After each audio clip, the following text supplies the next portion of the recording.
എല്ലാവർക്കും neethakitchenലേക്ക് സ്വാഗതം. ഇതാണ് പൊങ്ങ്. മുള വന്ന നാളികേരം പൊളിച്ചുടയ്ക്കുമ്പോൾ കിട്ടുന്നതാണ് ഈ പൊങ്ങ്. ഇന്ന് നമുക്ക് പൊങ്ങ് കൊണ്ടൊരു കറി വയ്ക്കാം. ഇനി ഈ പൊങ്ങ് ചെറിയ കഷ്ണങ്ങളായിട്ട് മുറിച്ചെടുക്കാം.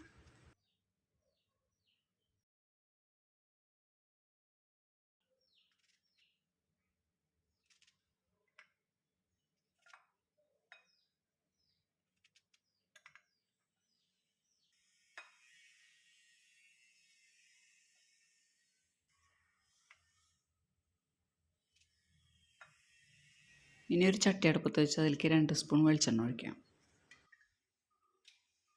ഇനി ഈ വെളിച്ചെണ്ണ ചൂടാകുമ്പോൾ അതിലേക്ക് 2 ടീസ്പൂൺ മല്ലിപ്പൊടിയും 1 ടീസ്പൂൺ മുളക് പൊടിയും 1/4 ടീസ്പൂൺ മഞ്ഞൾപ്പൊടിയും 1/4 ടീസ്പൂൺ ഗരം മസാലയും കൂടി ഇട്ട് ചെറിയ തീയിലൊന്ന് വറുത്തെടുക്കണം.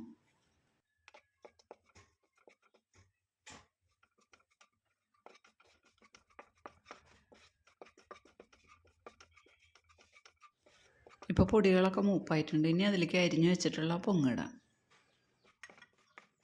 പൊങ്ങിട്ടതിന് ശേഷം ഒന്ന് ഇളക്കി കൊടുക്കാം, അല്ലെങ്കിൽ ആ പൊടികളൊക്കെ മൂപ്പ് കൂടും. ഇനി അതിലേക്ക് ഒരു വളം ചെറുള്ളി ചതച്ചതും 1 പച്ചമുളക് ചതച്ചതും 1 ടീസ്പൂൺ വെളുത്തുള്ളി ചതച്ചതും 1 ടീസ്പൂൺ ഇഞ്ചി ചതച്ചതും കൂടി ഇട്ടിട്ട് നല്ലപോലെ യോജിപ്പിച്ചെടുക്കാം.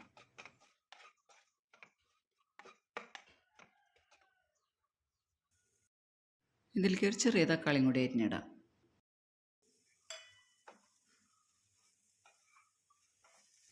ഇനി ഇതിലേക്ക് ഒരു അരമുറി നാളികേരത്തിൻ്റെ പാൽ വേണം. അത് വെള്ളമൊഴിച്ച് പിഴിഞ്ഞെടുത്തിട്ടുള്ള പാലാണ്. ആ പാലും കൂടി ഇതിലേക്ക് ഒഴിക്കാം.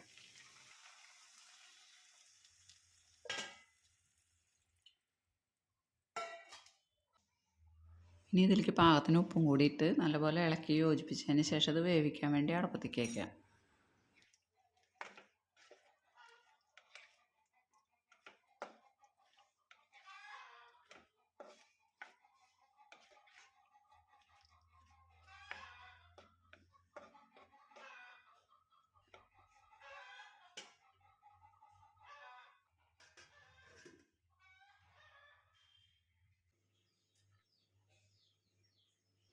ഇടയ്ക്കൊന്ന് തുറന്ന് ഇളക്കി കൊടുക്കാം.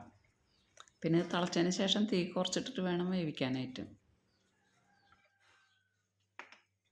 ഇനി ഇതിലേക്ക് കുറച്ച് കറിവേപ്പില ഇട്ട് കൊടുക്കാം. നേരത്തെ കറിവേപ്പില ഇട്ടുണ്ടായില്ല.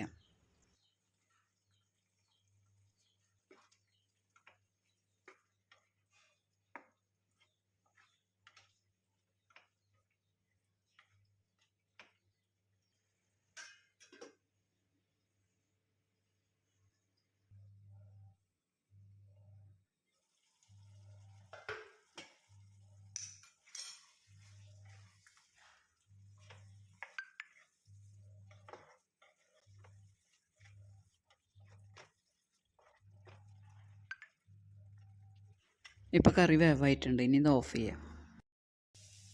ഇനി ഇതിലേക്ക് കുറച്ച് ഉള്ളി കാച്ചി ഒഴിക്കണം. അതിന് വേണ്ടി ഒരു 15 ചെറിയ ഉള്ളി എടുത്ത് അരിഞ്ഞ് വെളിച്ചെണ്ണ ഒഴിച്ച് മൂപ്പിച്ച് കറിയിലേക്ക് ഒഴിക്കാം.